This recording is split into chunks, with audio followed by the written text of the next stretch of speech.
All right, y'all, Chance Priest back again for another film review. Hey, which is kind of cool because I've gotten myself into a workaholic habit where I hardly ever stop and watch a movie. I watch TV at night for like 30 or 40 minutes. I usually watch the old TV series Mannix or 77 Sunset Strip, which comes on real late, you know, like 1, 2 in the morning, 3 in the morning, and I conk out to that. But so my buddy Theo Kane, of course, said, hey, do some film reviews, dude, because I did one. And so, okay, I'm on the film review kick, which is kind of cool, like I said, because it's making me take a little time out and go, okay, I'm going to watch a movie. So he wanted me to review the 80s classic DungeonMaster. DungeonMaster, the one on y'all's left, on my right. Okay. Well, if you've ever seen the previews for DungeonMaster, it's just pure awesomeness. You know, you've got everything from just wild 80s action going every which way but loose to, I mean, stop motion animation. It looks like it comes out of the early 60s, late 50s, something like that. Okay. So, really, I was really pumped to watch it because I remember watching it when it was, I don't know, I'd have probably been a teenager in high school, and we'd had it on VHS. We went and rented it. And it was probably a bunch of us guys. And when movies kind of lost our interest, we get to just cutting up and, you know, and this was one of them. I remembered it through the movie, like going, oh, you know. Okay, so what you have is a lot of 80s classicness. I mean, it has a total 80s vibe, man. It has good acting, horrible script. I mean, it's almost no script. I mean, it's so pathetic. The script lets this movie down. Editing was not bad, but it could have been a lot better. Fight scenes sucked. Straight up shit. I mean, there's no other way to put it. They sucked.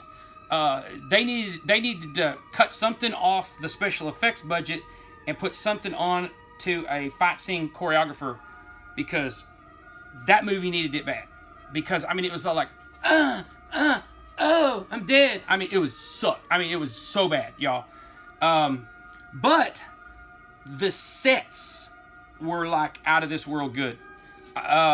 The special effects in general were out of this world good. Of course, they had a lot of this ray gun stuff because he had a computer on his wrist, and it was basically, it was telling the tale of a computer guy who was just that early 80s computer guy that we all grew up with, you know, and except this guy was kind of a jock, early 80s computer guy, which I don't remember growing up with any of those.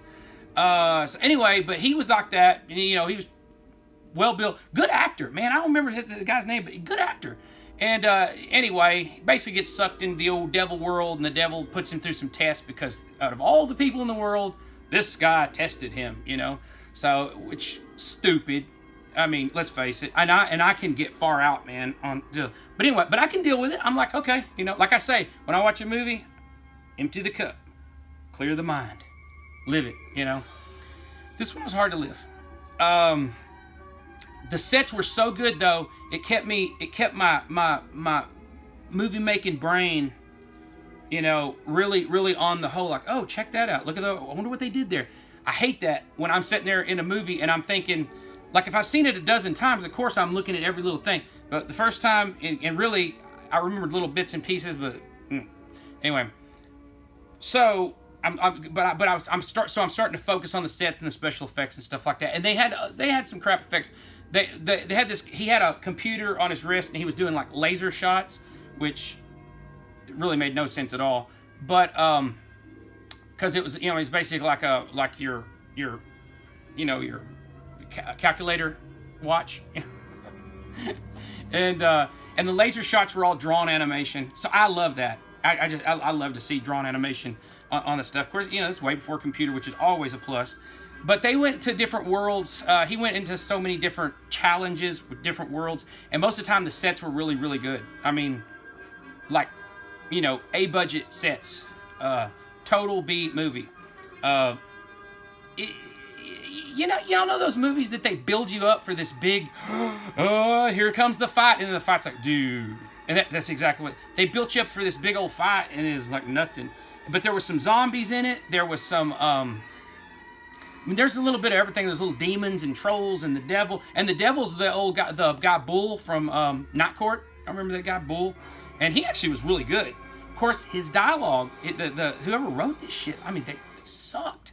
I mean, beyond suck. I mean, I don't know how you can't read a script and just go, okay, we gotta have somebody pep that up. You know, let's give that to a 7th grader or something, because they can pep that up.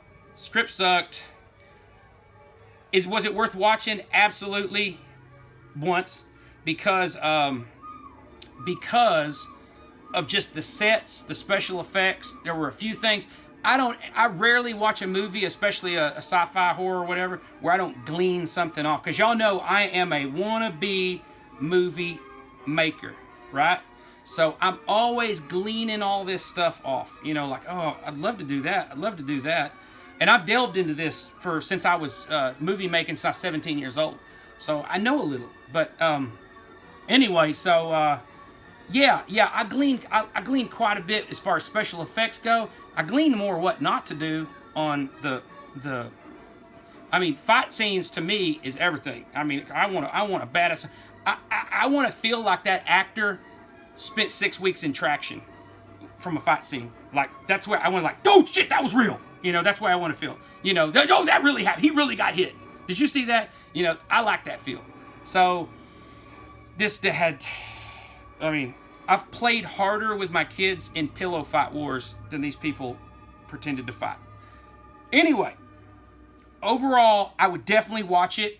I would watch it with some buddies so you can laugh and have fun. It doesn't even have those really goofy moments much. It has a few you can laugh at, but not a whole bunch. So, I can't give it a thumbs down because it is worth watching, man. And it does give you a really massive 80s vibe. Oh, and the chick that they used for the damsel in distress, she was ugly.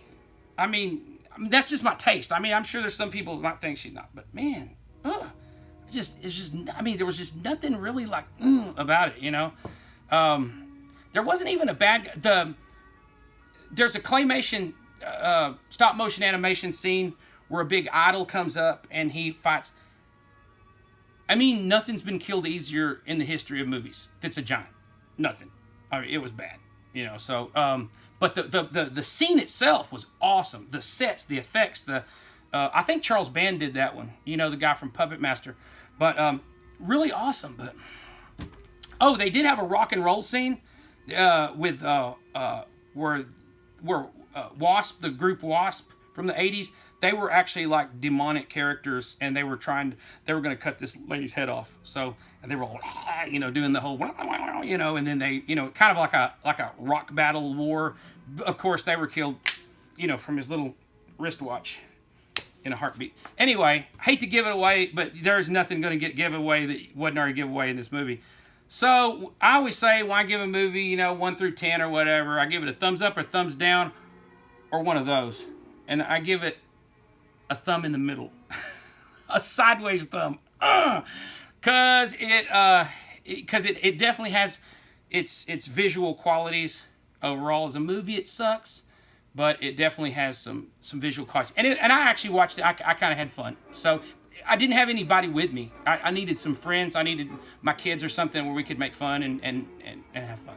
So anyway, that's what you get. You get a sideways thumb for that one. I'll do another one in a second.